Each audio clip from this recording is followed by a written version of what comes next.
আর একটা বল এবং প্রথম উইকেটের পতন অবশ্য হয়ে গেছে, আউট হয়ে গেছেন হাফিজুর। এক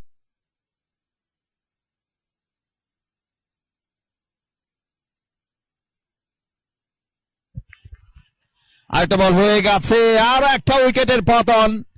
সেক্ষেত্রে রেদওয়ান তিনি আউট হয়ে গেছেন এবং শুরুটা ভালো করতে পারেনি, 2 উইকেটের পতন ঘটলো।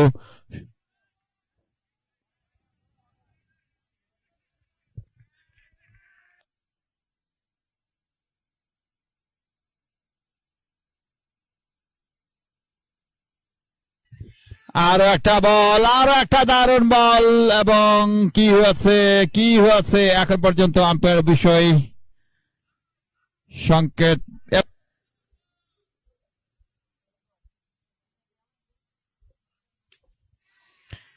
আবারও কিন্তু ক্যাচের মতো ফিল্ডারও আছেন বলের লাইন, এবং আরো একটা দুর্দান্ত ক্যাচ, আরো একটা উইকেট। 12 রানে 4 উইকেটের পতন। আথার তিনি একাই তুলে নিয়েছেন সব কটা উইকেট। রফিকুল ইসলাম সুজন তিনি ফিরে গেছেন। রান করতে হবে পার ওভারে 17.12 হারে। প্রথমত আর একটা বল, এবার কিন্তু হোয়াইটিয়ার কালান্তে বলটা করেছিলেন, আবেদন হয়েছে এবং আউট।